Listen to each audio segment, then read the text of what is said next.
Previously on, she rejected the king's love and this happened.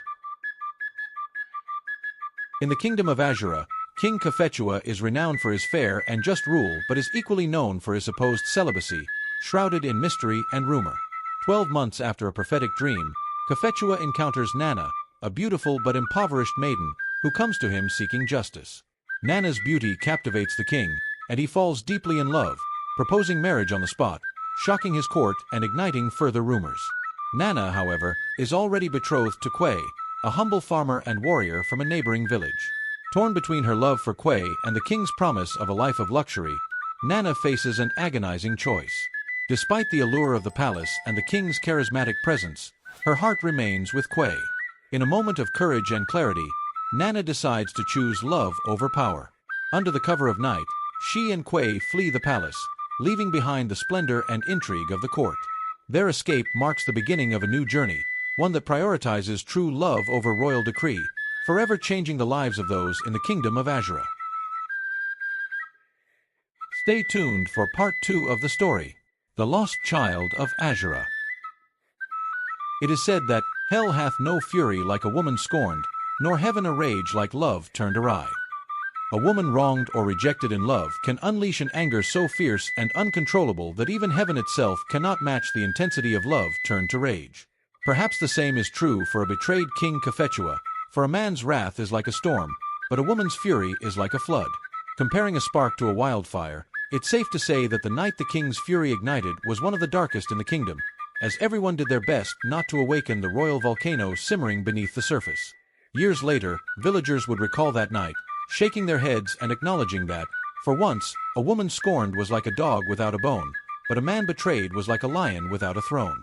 Enraged by Nana's rejection, King Cophetua called upon ancient spirits to curse the young lovers, testing their bond with trials from the gods and tearing their hearts asunder with conflicting desires. The king's curse was powerful, separating Nana and Kwei to opposite ends of the land. Nana found herself in an unfamiliar place where she couldn't understand the language, while Kwei was sent to a distant, unknown land where survival required all his cunning. Their love struggled to endure, but at a great cost. Separated by the king's curse, their love became a bittersweet memory that would haunt them forever. When the royal historian writes of Nana and Kwei, it will be a tale of a beautiful beggar maid and a brave warrior torn apart by King Cophetua's curse. The king, realizing too late the error of his ways, spent his remaining days in solitude, his heart heavy with the weight of his pride, unable to heal the damage he had wrought. An evil advisor persuaded the king to send warriors to retrieve Nana and Kwei from the lands they had been cast into. They were brought back and imprisoned, but their love fueled another escape. The king secretly envied their bond, wishing he could inspire such fierce love. Yet, in their attempt to flee the king's reach a second time, they were separated again. Nana found herself in a strange land, where the wind whispered ancient secrets, and Kwei was in a dense forest, where the air was thick with decay, and survival was a constant battle. As they journeyed through their respective lands, they encountered strange creatures and unexpected allies. Nana met Ya, a wise old woman who taught her the ways of magic, guiding her on her journey and helping her unlock the secrets of her heart. Kwei befriended a group of rebels led by the charismatic Kwei, who had lost his own love to the king's cruelty. Kwei taught Kwei the art of combat and survival.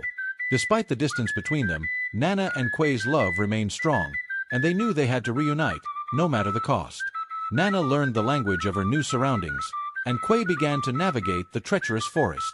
In time, they hatched a plan to break the curse and reunite. They gathered magical herbs, forged powerful weapons, and rallied their newfound allies for a final showdown against King Cophetua.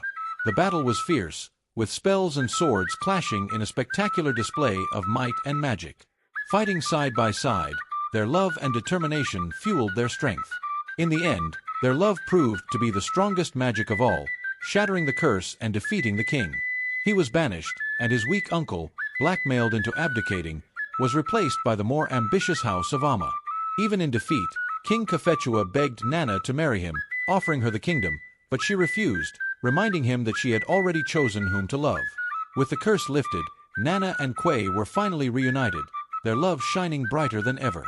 They returned to their village as heroes, bringing with them a young child they had discovered hidden in the ruins of an old country home. This child, with piercing green eyes and hair as black as night, was revealed by Ya the seer to be the lost child of Azura, the daughter of King Cophetua and a mysterious woman from the faraway Fulani Kuta kingdom. King Cophetua had met this woman during his campaign to recapture Nana and Kwei. They became lovers, and she became pregnant. But Nala's birth had not gone unnoticed. The Eldrids, who had been watching from the shadows in the Kuta kingdom, recognized her as the one foretold in the prophecy. Understanding that this was the prophecy unfolding, Ya asked Nana and Kwei to take the child in and raise her as their own, keeping her identity a secret. They promised to do so. As Nala grew up in the town of Elmina, a day's journey from Azura, she exhibited strange abilities, communicating with animals, controlling the elements, and sensing emotions. The villagers believed she was a child of the gods, sent to bring balance to the land. As Nala approached adulthood, she became restless, feeling an inexplicable pull to the unknown. Then tragedy struck, the curse had reactivated, and Azura was doomed for destruction. As the kingdom descended into chaos, a group of individuals with ties to the Eldrid family emerged as key players. Among them were Lyra Flynn, a skilled warrior with Eldrid ancestry, Kale Darkhaven, a powerful sorcerer seeking redemption, Lila Uthsong, a gentle soul attuned to nature's magic, Aaron the Wise, a venerable advisor with ancient knowledge, and Riven Blackwood, a charismatic noble with hidden motives. Together, they became known as Nala's Eldrid Five. Drawn together by fate, they made contact with Nala, explaining the situation to her parents. Nana and Kwei gave their blessing for Nala to set out on a journey to discover her true identity, accompanied by the Eldrid Five and the old seer Ya. Their quest led them to the ruins of King Cophetua's final abode, where Nala uncovered dark secrets about her father's reign and her mother's mysterious origins.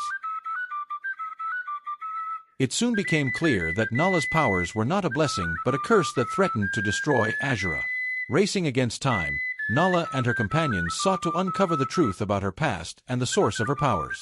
They faced fierce battles, encountered ancient magical artifacts, and found unexpected allies, including Kurumi, a wise old man who had once been a rebel leader. In the end, Nala discovered the shocking truth about her heritage. King Cophetua had impregnated Yeshin, an Eldrid woman, but refused to marry her. Yeshin, from a lineage of powerful sorcerers wronged by the royal family, returned to her people, who were masters of dark magic. The powers they gave Nala were destined to peak on her 19th birthday, destroying Azura and reducing it to rubble. The curse was all about the royal blood debt, a pact made centuries ago between the House of Cophetua and the House of Eldrids. The Cophetua family had promised to protect and honor the Eldrids, who in turn agreed to serve as advisors and protectors. But the Cophetua family broke their promise, exploiting the Eldrids' wisdom and magic, eventually casting them out of the palace. This betrayal birthed the curse, set to destroy the royal bloodline unless a ruler willingly sacrificed themselves to restore balance. Nala's existence had reawakened the curse, and she was now the key to breaking it. The curse was tied to her, and she was destined to perish along with the kingdom unless she could find a way to lift it. The ancient manuscript they discovered revealed that to extinguish the curse, a member of the royal bloodline had to offer their heart as a sacrifice during a rare celestial event, extinguishing the eternal flame that symbolized the kingdom's prosperity and protection. But the ritual was not meant to end Nala's life. As the priest performed the ceremony, Nala's blood revitalized the flame instead of extinguishing it, infusing her with the flame's energy. Her Eldrid bloodline allowed her to survive the ritual, transforming her into a being with the heart of a phoenix, destined to lead her kingdom to a new era of prosperity. With newfound powers, Nala reclaimed the throne, ruling with wisdom and strength, aided by Ya and the Eldrid Five.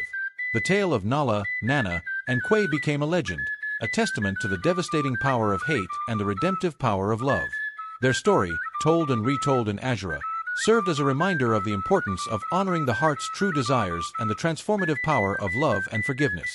To this day, the people of Azura whisper stories of their bravery, love, and ultimate triumph over darkness, inspiring generations with the knowledge that even in the darkest of times, love is the greatest magic of all.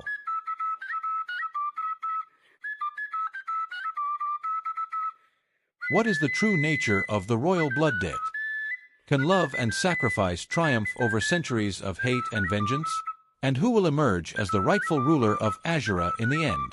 In the thrilling conclusion of our epic tale, Part 3 delves deep into the origin story of the Eldrid family and the dark curse that has haunted them for generations. We all already know what happened, but Episode 3 promises to tell us why most of those things had to happen the way they did. Joined by the loyal Eldrid Five, Nala must confront hidden betrayals, powerful enemies, and the haunting legacy of the Eldrid curse. What secrets lie within the origins of the Eldrid family? How did this ancient blood feud begin, and why has it tormented them for so long? As Nala digs deeper, she is faced with an impossible choice that could either save her kingdom or doom it to eternal darkness. Can love and sacrifice undo the centuries of hate and vengeance, or will the curse consume Nala and her allies? Who will emerge as the true heir to the throne of Azura?